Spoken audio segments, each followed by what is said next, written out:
আগামী জাতীয় সংসদ নির্বাচন একেবারেই সঠিক ও সুষ্ঠু হবে এরকম পরিস্থিতি দেখার কোনো অবকাশ নেই বলে মন্তব্য করেছেন জামায়াতে ইসলামীর নায়েবে আমির ডক্টর সৈয়দ আব্দুল্লাহ মোহাম্মদ তাহের। রোববার সকাল 10:30টায় জাতীয় সংসদ ভবনের এলডি হলে ঐক্যমত্য কমিশনের সঙ্গে সংলাপের শুরুতে প্রেস ব্রিফিংয়ে তিনি একথা বলেন। সম্প্রতি বিভিন্ন স্থানে সংঘাত প্রসঙ্গে ডক্টর তাহের বলেন, এরই মধ্যে নানা সমস্যা দেখা দিয়েছে।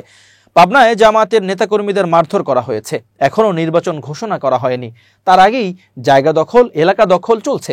তাই নির্বাচন অবাধ ও সুষ্ঠু করতে সরকারের আরো কঠোর হওয়া সহ যা যা করা দরকার করা উচিত।